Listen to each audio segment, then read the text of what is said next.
Hi, Kelly. Thanks for Hello. helping my project. No problem. Could you say a little bit about yourself? My name is Kelly Hannigan Valor. I'm local from Clear Lake, and I've worked off and on with NASA and other corporate industries, IBM, Ernst & Young, Compaq, so on and so forth. Oh, you worked at Compaq. I worked at Compaq. Little window. Okay. Yes. So I'm just checking out the NSS and looking to volunteer and get more involved. Well, that's awesome. Well, this is anyway a completely casual conversation. But did you know that NASA's planning to send astronauts back to the moon? I am aware of that. When did you find out about it? Artemis. Well, fortunately for me, my daughter's father-in-law works for NASA. Oh, really? On the moon contract. That is fantastic. So we've been talking about it or hearing about it for quite some time. Would you believe that most of the people I talk to just randomly on the street have no clue we're going back to the moon? Yes, I would. I would believe that. Because I have found that when I left NASA, roughly 2015, 2014, and went to Tucson and other areas of the United States, working with AmeriCorps, with education, that even STEM wasn't really a high profile at that time. And so my experience was not just STEM, but we were already doing STEAM with art, and then STREAM with religion, and I was like speaking Chinese to these poor people. And then So, STEMI with entrepreneurship. You Yes. add an extra E on there. Yes, and then, commercial, and they're like, what? Yeah, so it's a different beast. So in Tucson, did you see Biosphere 2? I did not. I did not get an opportunity to do that. So What do you think about us going back to the moon? I think it's incredible. I think it's awesome. I think exploration of all kinds is necessary for us to understand where we are and just where we want to be. Talking about where we want to be in the future, where would you like to see us in 200 years? Oh my goodness. I'd like to see not just the moon, but, and I was doing research about this, with the new station, with the commercial station. I was fortunate to be able to witness Mike Suffredini and his excitement about the International Space Station, and not just it being built, but what we can do for the benefits of humanity as a whole. And that was exciting for me. And so anything that has to do with Mars or exploration, Jacques Cousteau was my favorite person to watch as a child, So I just think it's all exciting. My greatest concern is a lack of awareness of others. From an education standpoint, other people can't get excited if they don't know about it. That's true. But in 200 years, do you think we have people raising families off of the earth someplace? With the knowledge that I have today, I'm unaware of that capability in 20 years. I would 200. hope. Oh, I thought you said 200. 20. Oh, yeah. Oh, yeah. I'm all about that. Yes. Okay. 200 for sure. 200, okay. Yes. If So we might have have families on Mars going on picnics and stuff like that. If Mars is, from what I've seen of Mars, it doesn't look too hospitable. Yeah, it's not It's not nice. appealing. I mean, to me, it's not. It's cold, the air's thin. Yes. It does have a when you 25 say hour about day. picnics, it's like, no, I'm not saying no picnics. I'm not saying that people wouldn't go and explore and try and have a habitat there, but it's not appealing to me. Let me put it that way. If you could, would you take a trip to space? Oh, for sure. How far would you go? I go as far as not being able to come back. Oh, really? So if there was a colony on Mars, I know you said it's not a filling place. One-way but trip. You would go? I go. You go? Make it a nice place. It will be exciting.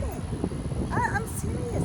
I'm not real happy with the way things are going here right now. I'm really not. And I don't see And I just said this to somebody the other day.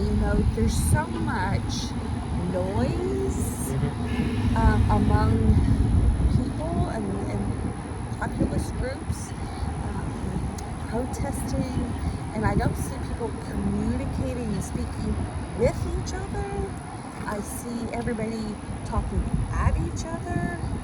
And in the last 10 years, and that's what I'll gauge it on, when I worked at NASA and I was able to see the research being done on station, not that I understood all of it, but it energized me, and I got excited about what the potential possibilities could be from a pharmaceutical standpoint, or from farming, or whatever.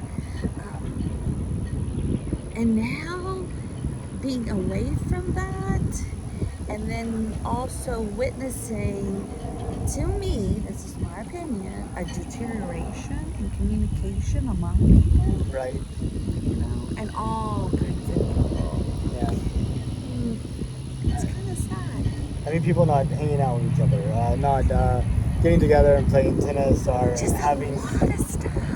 I personally, this is personal, am struggling with where do I fit, whether if it's with my church now. My church has changed. My community has changed physically, emotionally, the school system. Everything has changed. And I used to say, being a single mom and working and raising 2 kids, that I was a change agent. I could handle change. And I don't like it. Right now, there's not a lot of positivity. I see a lot of things have digressed. So, yeah. And I will say this much. I did have a will once. I did take it back. And I said, if given the opportunity to shoot my ashes to space, I did. I mean, it's a great place. It's beautiful. And I'm not all into that coming to visit and getting all morbid at Right. the cemetery, That's just how I am. So yeah, I do believe in exploration. And I do believe that there are people that know things that I don't know, and that I just have to believe. I don't have to understand how it works. I don't have to Well, it's like how a it's gonna car. happen. You turn it on, and it goes. You only need to know how to operate it. You don't have to know, what's the right mixture of gasoline to air, or how does the pistons work, and all this other good stuff. It's like, but it's kind of funny, because the conversation that I wish we had about people not really becoming engaged until it hits them personally, Sure. like Facebook going down or whatever. No one thinks about how behind the scenes Facebook run or whatever. But nobody thinks about their tires until they're in the middle of nowhere with a flat. Then suddenly they become tire experts. Exactly, and it's like, oh, maybe that's why I'm supposed to have those tires looked at every time I get my oil changed. But the whole thing is, based on the fact for me that my degree is IT.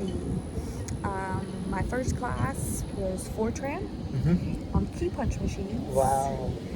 That I've seen a change in technology. I remember seeing my terminal at San Jack the first time and thinking, what do we do with this? And all that changing.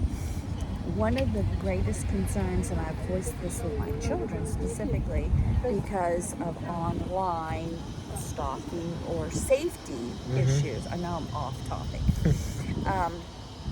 Is the fact that the internet, which, like you mentioned early on, there wasn't, I guess, an idea or an awareness of the safety mechanisms that potentially needed to be in place. Right.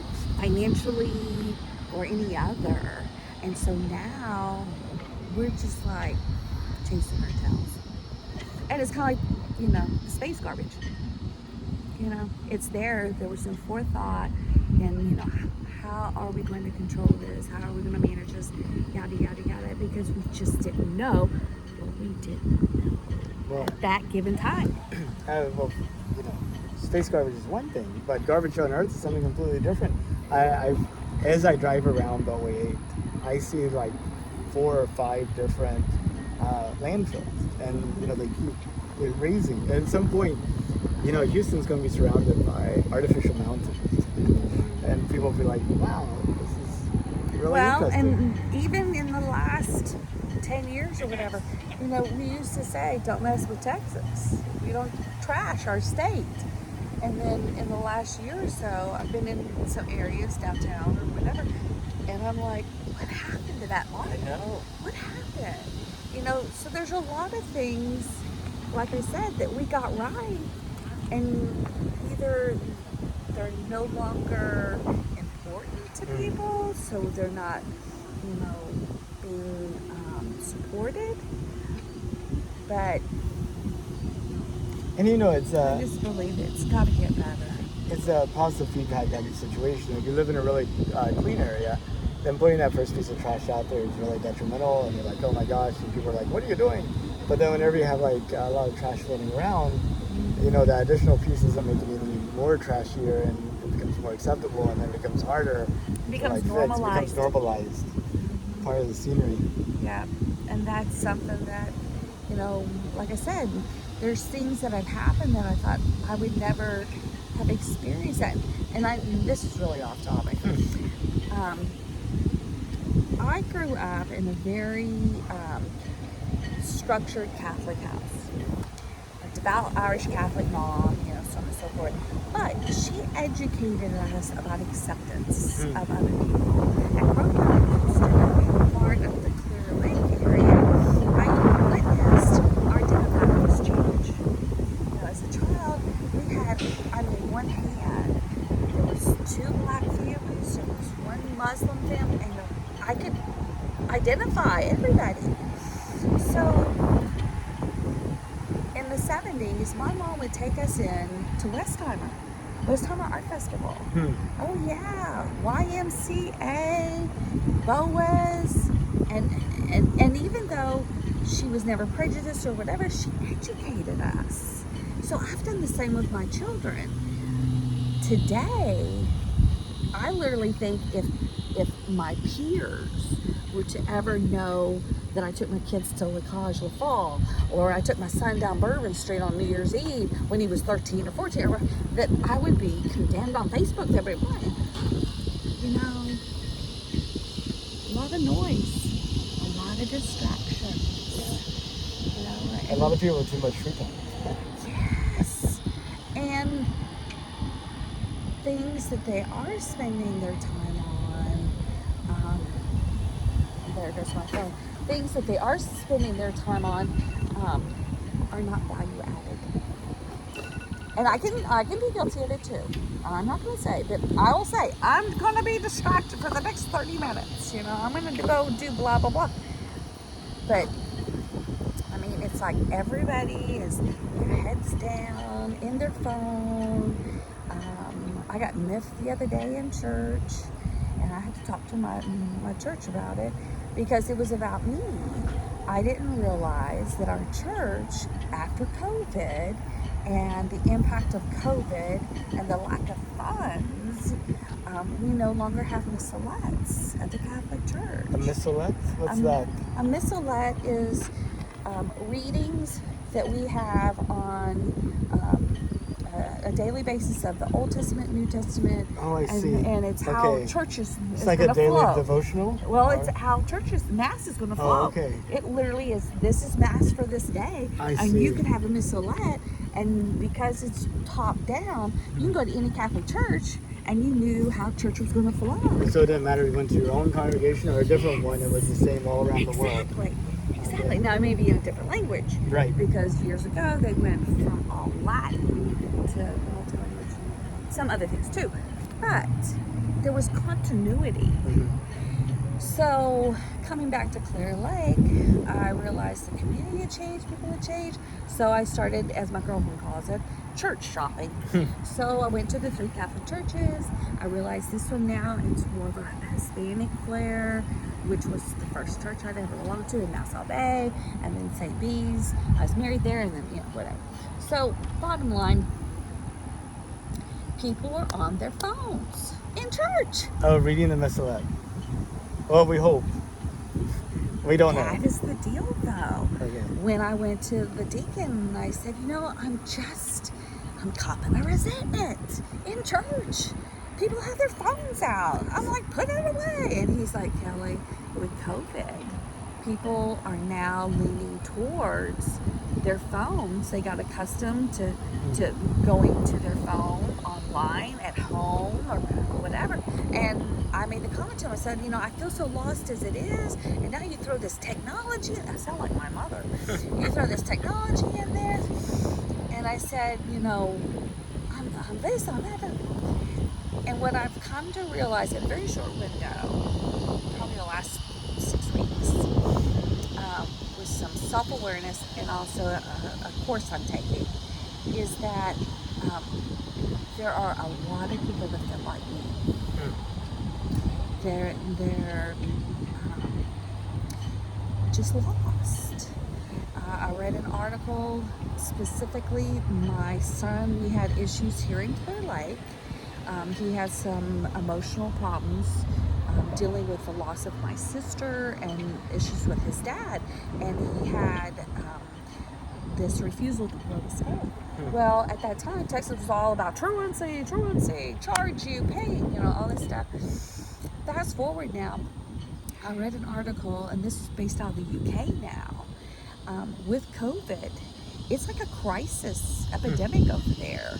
They had this last year 1.6 million children that were suffering from this social school anxiety.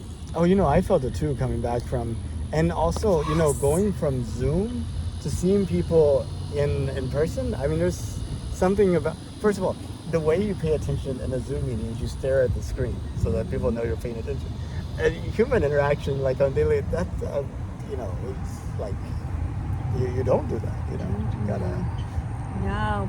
And so we were talking, my son and I, he's 25, and we were talking about the fact that he was ahead of the curve because there's still 10 years, because that was 10 years ago, we had those issues with him a little bit more.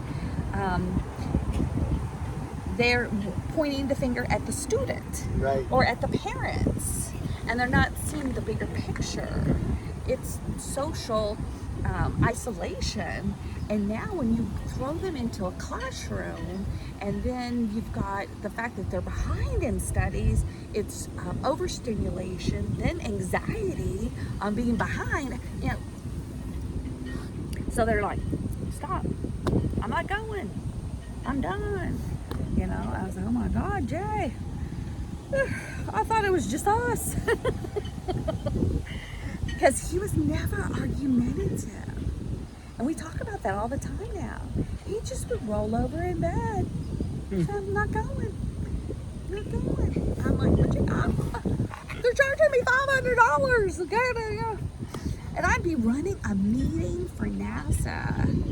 And on my phone, flipping charts. We're trying to launch here, And I'm like, is your ass on the bus? But we came to a solution, and with the help of a great counselor. And she said, he passed all his classes, but he's got too many absences. And as Jay puts it, that's it's all about money. Butts and seats, Right. The school gets so much money based upon how many people are there per day. Yeah. I mean, he's not stupid. Right. And he was 15 years old, and the counselor says he's going to have to do 100 community hours to get his spring semester credit for his freshman year in high school. And this is our second round of truancy.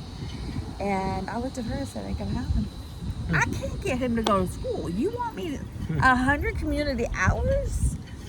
That'll never happen. Next. And she goes, well, when you go to court, he'll be 16, right, Kelly? And I said, as a matter of fact, he will. She goes, you go to the judge, and I knew the judge because I taught his daughter CCE. She goes, you go to the judge, you inform the judge that you need or request a court-ordered GED from the parent. Wow. And that's what we did. And at 16, he was done. That's awesome. Done. Now, in light of that, because I do think we have this societal issue with technology, gaming, he felt as though he could reside in the home and just game. You know? And unfortunately, I was unaccepting of that. So I made him leave. Go live someplace else. I did it. Sometimes it's best It for was them. hard. Yeah. You know, and I was like, sorry, your sisters went to school. I never had this problem. Your sisters worked. Never had this problem. I'm, done this, done that. Go find someplace else. And he said later on, he goes, you broke my heart, Mom. I'm like, I'm sorry. But he came back and said, I remember it like it was yesterday, he goes, I get it. I said, Does he have children? Oh, I guess he's 25, not yet. Not yet. Not yet. I had my first son, I think, how old was I? He was born in 98, and I was born in 75. So I think I was like 22 when I had my first son. 22, 23. Yeah. And I think I had to do that because if I thought about it too much, I probably wouldn't have had children. I mean, I love my children, don't get me wrong, but it's just like they're a huge commitment, and they're for sometimes you should think these things through, or sometimes you shouldn't, because if you did, you wouldn't. Well, for me, it was, I was working, I was going to school, I was in a situation with my husband where it was not a positive situation, and it was, I want to start a family, and you're putting your school and your work ahead of us, and so I'm like, okay, sure, let's start a family. Oh my goodness. And then she was a preemie, and so I always wanted to have children, and I always wanted to be a mom, but I never got the opportunity, and I shared this today with somebody, to enjoy it. Because I was always that single mom with 3 kids, and I bought the house, and then the ex quits paying the child support literally the week I signed on the house. Wow. Oh yeah. And then 6 months into that, we have water flowing out the front door of the house. I had a toilet that decided it was going to run. Oh my God. All day long. So you came home to, you didn't realize it came with a swimming pool inside. Exactly. And you don't know what your insurance policies really say in the small print. Oh, I know. Until you go to collect the check and you realize it doesn't cover anything. Yes, there's a cap. I give you money. I give you money indefinitely, and you never give me anything. Okay, let's do that again. Yeah. So we had that.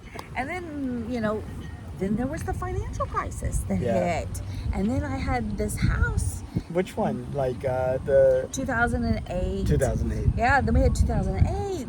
Then I had utilities that 1 month in this house that was 2,100 square foot. How does this happen? $800 1 month, $900. For electricity? Yes. Wow. Yes. It was, I don't know what crisis that was. And I mean, just always something. So, I'm at a place now where, my kids pretty much, they're self-sufficient, and I've got great kids, and 2 grandbabies, and my mom's deceased, and so it's just me. But after having all those balls up in the air all the time, and then waking up and realizing, oh no, what am I gonna do now? I know. That empty nest. Oh, I know, exactly. Whenever you're like juggling all the time, you're not focused on anything other than keeping the balls in there, and then they're all gone. You're like, you're like, literally, what is my purpose in life? Where am I going? What am I doing? That's exactly where I am right now. And so I was debating on, am I going to stay in Clear Lake? Because when I left, I wasn't planning to come back, but I came back because my mom got ill. what am I going to do with me? Hmm. You know, what are my interests? Because they were always volunteering because Sure. Girl Scouts or Right. Boy Scouts or, you know, whatever I could do to help with the kids and stuff like that. So, but I'm having some really neat, what I call God Week moments, where I attended Mass the other day, and a woman that I'm friends with on Facebook, but I have not physically seen since the 70s Wow. when we were Girl Scouts. Wow. She happened to be in church. Hmm. She was in a couple pews ahead of me. She recognized me. I just saw the back of her head, but she waited for me Wow. after church. And so we're going to After have so lunch many tomorrow. years. Yes, we're having lunch tomorrow. That's awesome. Yeah. So there's some comfort coming back to Clear Lake, even with all the changes and stuff like that, because there's new things like this group. You know, I wasn't looking for this specifically, but I was looking for an organization to join that supports space and has, you know, a representation like the conventions and stuff that incorporates kids and exposes them. You know, I was just, like I said, my girlfriend said, you just had that cart before the horse all. You know, you wanted to go and run the show for 4 days. Go check the chapter out first, Kelly. It's like, okay. She didn't want me driving by myself all the way to Frisco. Well, I think next year is in Los Angeles, isn't It's already on the calendar. it? Oh, is it? Okay. I did. I was like, I'll have friends by then. That's awesome. Hopefully. No, absolutely. Absolutely. Yes, hopefully I'll have friends by then. So. Oh, you know, I did. I looked at the meeting agenda and I thought, where would I start? You know, there's so many topics that I found, like For the space ISDC policy, up yes. in Like Dallas. space policy, you know, all the plenary boards, you know, all that stuff. So, you know, it's exciting, you know, but there's not a lot of people. My children are not space focused at all. My oldest doesn't even believe we've been to the moon. I mean, she's all about, it's Photoshop. She's an artist. Even with a father-in-law that is with the Moon Project, you know. So, No, well. I'm like, yeah, we're going back to the moon. You're You're gonna see. And you're gonna see it. We're gonna take you there. I'm paying for your trip. She's like, it's working. Exactly. She's like, I knew it. Just piss off the right Just person and they'll watch. pay for my trip. Exactly. That's what I think is funny. All these flat Free earthers, ticket. they're like, there's no way we're coming up with 45 million. But if we can make somebody mad, like, you don't think the earth is round? Let me show you. Then they're like, Yeah. oh, that's the way to do it. So I was disheartened when I heard about the submarine exploration that has gone missing now. The 5 people, the Titanic. I actually just read Yes. about that like 10 minutes before coming to this meeting.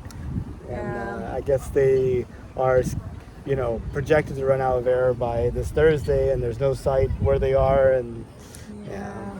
yeah. I was like, oh, I hate hearing about stuff like that.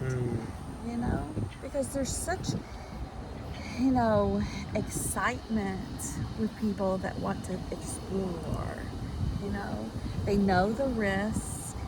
You know, when I mentioned the Challenger accident and that being my very first witness to a launch, I can tell you what I had on, who was standing beside me when I watched that, you know, 36 seconds, 38 seconds, whatever it was.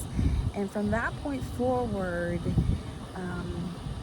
I followed Barbara Morgan, who was the backup to Christy McCall. Right, who finally eventually went to space. And I witnessed her launch. Oh, wow. My company at That's that time awesome. was Space Hab, and our CEO made it that if we physically could get down to Florida, that he had a reception for us. So me and 2 of my 3 kids drove to Florida, and I got to watch that launch. So of all launches to get to witness, I mean, it was the circle of life.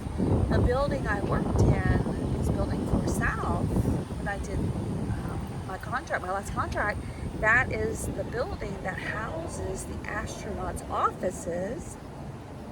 And I was fortunate enough to run into Barbara in our little cafe down in our building, and I told her thank you personally. You know, she had given presentations to my girls when we had Bring Your Child to Work Day and spoke about the Mars rovers years ago, you know. One of my daughters even went to the magnet program here and was able to participate in an IMAX movie where they filmed the kids doing radio up to the station. Wow, like a shortwave radio, ham radio type thing. Yes. So for me, when I left Clear Lake, ultimately when I left NASA, my community or whatever, and had the opportunity to go to Tucson initially, and then I went to an area of Illinois, Edwardsville, Glen Carbon area, right outside of St. Louis, I realized, one, the opportunities that not only did I have, but then my children. Priceless. You know, things that nobody, unless you live here, would have that opportunity to interact with astronauts or whatever on a daily basis. That's right. You know, it's like, hey, they go to my church, my school, my grocery store, you know. So it is an amazing thing. And I think unless you get the opportunity to go other places, you know, when I got to Tucson with AmeriCorps, it was to work with the mayor's office to get funding for education, their city education. And I ghosted and watched the librarian, and I asked her, I said, so how long have you been here? And I kind of interviewed without interviewing. And she goes, oh, I just started. I said, really? How old's the school? And she goes, well, you know, I just started because they didn't have a librarian. I said, really? She goes, no, they didn't have funding. So there's been no library and no librarian for 3 years.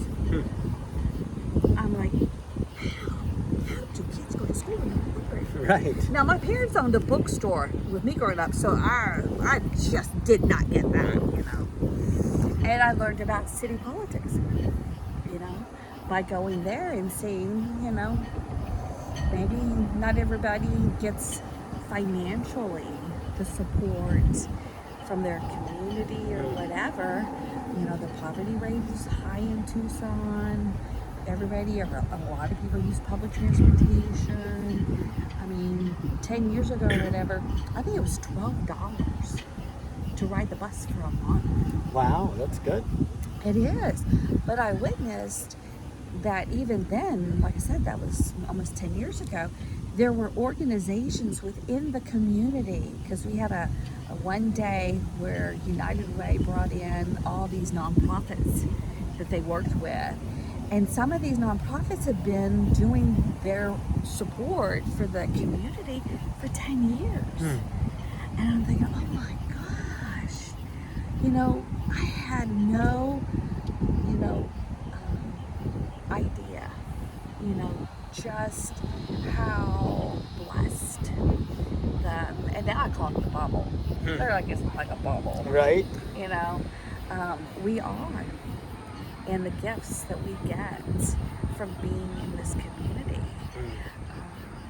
So, you know, I believe awareness is a lot. And Miss Anita, she made the comment that, you know, when she gets the opportunity to go to small country towns and share about STEM and this, that, and the other, I'm like, I'm with you, girl. You know, because people can't do anything if they don't know. That's right. You know?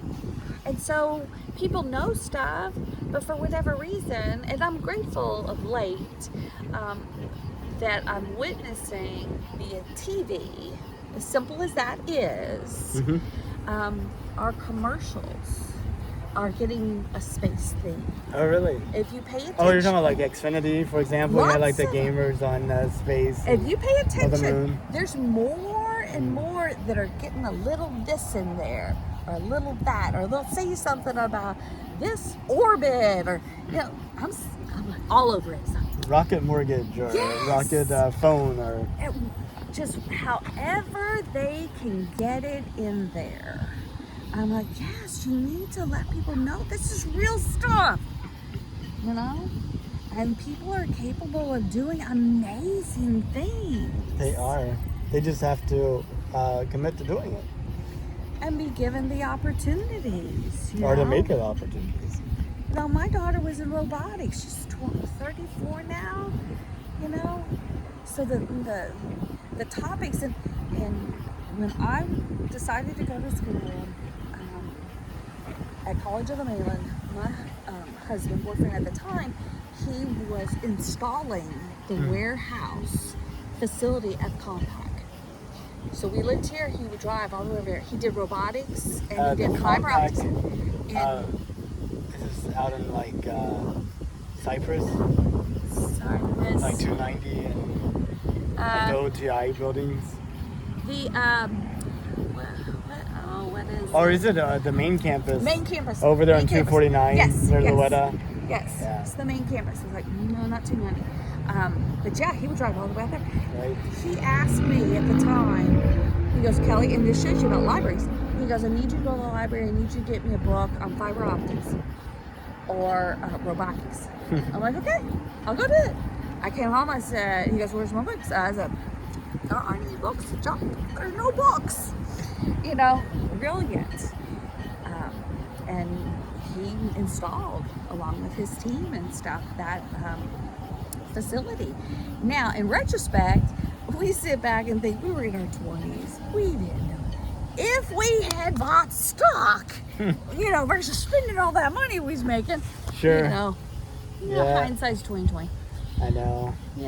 But it's an education and awareness of opportunities, and some people know, and some people don't. And when I worked for IBM, I was able to see things like in Dallas. We had an executive briefing center, and people would come in with their problems, and then we would have our teams come in and come up with a solution. And we had our executive briefing center here, and if we didn't have the solution, the research development team was across the street at Westlake. It was developed. But if you don't know of what opportunities you have, the possibilities and everything. And so for myself, I was fortunate to be, like I said, a part of SpaceX Dragon. Their initial meeting, the very first meeting we ever held at NASA, and I was hooked. And it wasn't that I knew what it was going to be or whatever, but it was new and it was going to be different. And I even got my mom into knowing what was going on. So to see what has catapulted from that first meeting to now, I could never forecasted that. And now to see Axiom with stuff running that. Sure, the Axiom 2 mission just happened, and talking about an Axiom module on the ISS. I was, because I can tell you, when he had our big group meetings, and he would pull us in, and we'd have him at Gilruth, and he'd be up front, and I'd be on the front row. And he'd be like, okay, we built it. Now what are we going to do with it? We got a $1 billion machine. Utilization. Okay, well, what does that mean? Utilize what? And it's research, it's integration. Benefits for humanity. Yeah. I'm like, okay, I'm going to go. And the deal was, I was doing documentation. In my own little world. Yeah.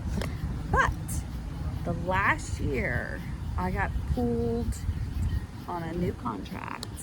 And with that new contract, I was given the opportunity, like I said, to be exposed to the payloads. And then eventually payloads transitioned to research and integration. And my team, we were, sending up experiments and having meetings on, equipment for rats and pee pads for rats, because you got to get the rats up and they got to pee something. I was like, wow. Yeah, you had to think about the full system, input and output. Exactly. It's like, oh my God, let's just get them up there. Yeah. And I'm having to take notes and. Have you been down to Boca Chica, Texas, Starbase down there near Brownsville, where SpaceX has their big facility that they're building Starship? No, I have not. The closest I came was to look for a piece of property, and honey, that stuff, it's selling like hotcakes. Yeah. That area down there. Sure. No, I have not taken that road trip, but I probably should, because I get excited about it. Yeah, I think another 6 weeks they'll do another orbital launch attempt, and Yep. it'll be really exciting to see. Yep. It's amazing. I can remember the first time he tried to go up and land, and no, didn't And go the well. second time, third time, fourth time, fifth Yes. time, sixth time. Yes. Persistency. Persistence. I know. Persistency. If you want to invent a light bulb, you keep going until you get the light bulb. You don't just go, oops, it's not I possible. mean, he is out there. I'll give him that much. Some of the things he's out there, but tenacity. I mean, results too. I mean, millions of cars produced a year, and then launching over half of everything into space for the world. So do you realize that when he started getting involved with NASA, that he was almost bankrupt? Yeah, People don't know that I know. backstory. I know. He was almost bankrupt. But he kept going. Made it happen. With the right players. With the right players. Because he didn't do it all by himself. Yeah. No, it takes He's a just team. He's the front man. I mean, He's the visionary. you need the cloud, but you also need the sand to make it rain. Yep. Amazing, though. Absolutely amazing. Well, Kelly, I really appreciate your time. I know, that was And I think a this 15-minute moon interview. that's great. No, I really appreciate it. I think I see this as a way to kind of capture people's perspectives of now, how they're processing the future, and through the 1,840 interviews I'll have by the time I finish this project, future generations will be able to see back, kind of different perspectives on life and the way we're living and the struggles we had and the future we hoped for and the future we feared and what we were doing about it. It's evolution. I made a post on Twitter, and I sent it to the Pope, and I did, and I sent it, and you're gonna laugh. I sent it to the Pope. I sent it to Elon Musk. I said, okay, the chicken or the egg, which came first? Darwinism or evolution? The omelet or the chicken sandwich? Which one? Yeah. People, we're going to have to go through changes if we're going to be able to explore. There's no way, and this is my own personal opinion, that we, as the way we are today, can not have, and I joke about this, modifications with exploration.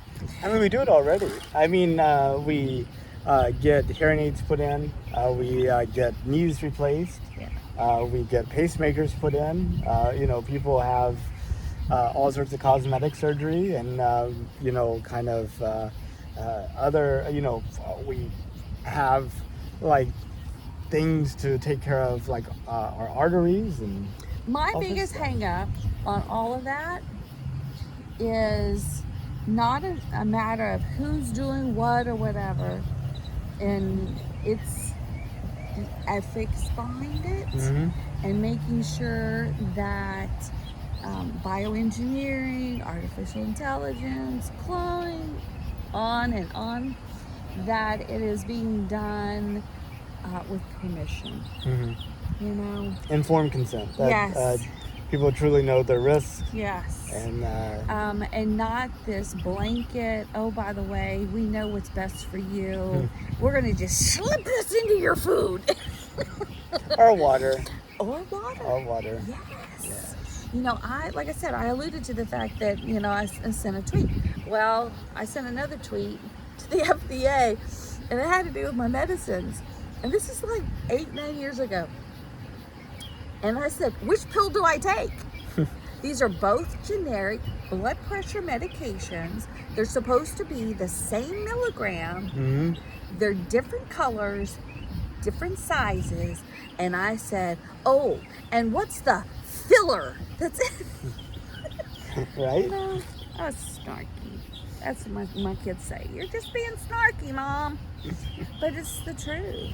You know, we live in America. Why are we not capable of having just the medication? You know, why do I have to get generic? You know? I don't know. And not really know what's in it. And then I read an article about the opiate, you know, issues.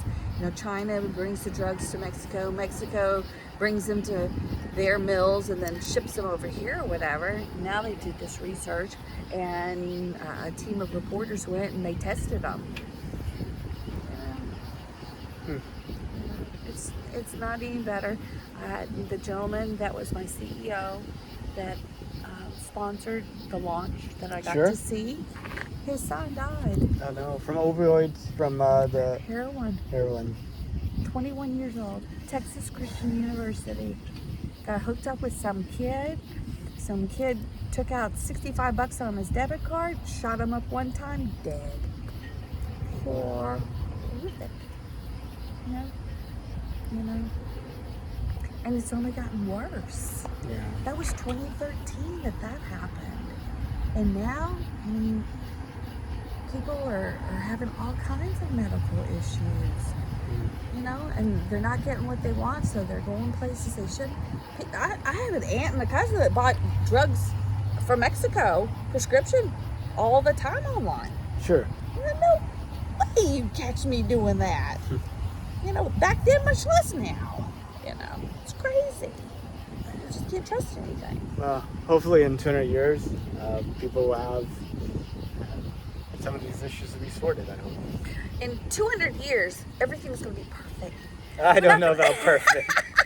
Well, we're going to be perfectly modified. It would be perfectly different. So in my sci-fi brain, we get to pick and choose how we're going to be modified. You get to go through an itinerary and say, I want this, I want that, I want this, I want that. Da, da, da.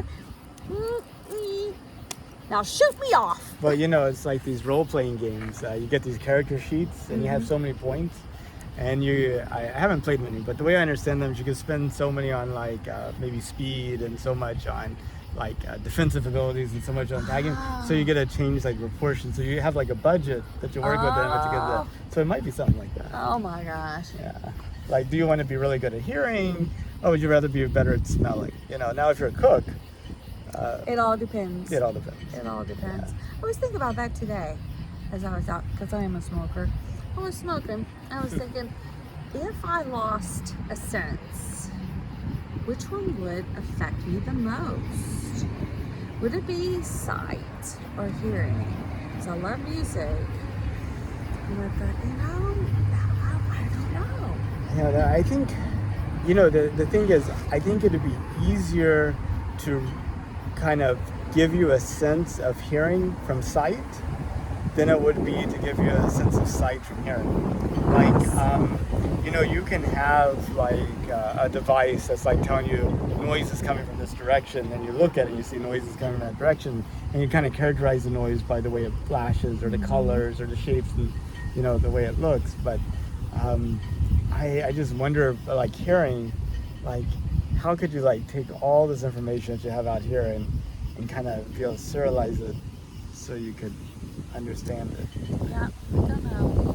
I definitely, for me, I would prefer keeping my sight. So. I don't know. I love music. Music for me is a rap. And I don't mind rap if the message is good. It's the words that a lot of rappers use, but I love the stories and stuff like that. Not that you can't talk about, heartache and all that, just certain words. Oh, it's like country song. You know what you get whenever you play it backwards. Get your dog back, your house back. Yeah, exactly. So music for me though has such emotion, and I don't find it, for me, the vision. I love colors and so on and so forth, and a sunset and stars and all that, but it doesn't carry the emotion that music does. I mean, I can literally hear, name that tune, you know, one or two notes to a Sure. handful of songs, and I can be brought to my knees. Specifically, the prayer, which is a song by Celine Dion and Andrew Bocelli. And that song starts, and I gotta be in a good place because I'm gonna lose it. I just love that song, you know? And I haven't felt that kind of emotion with other senses. So.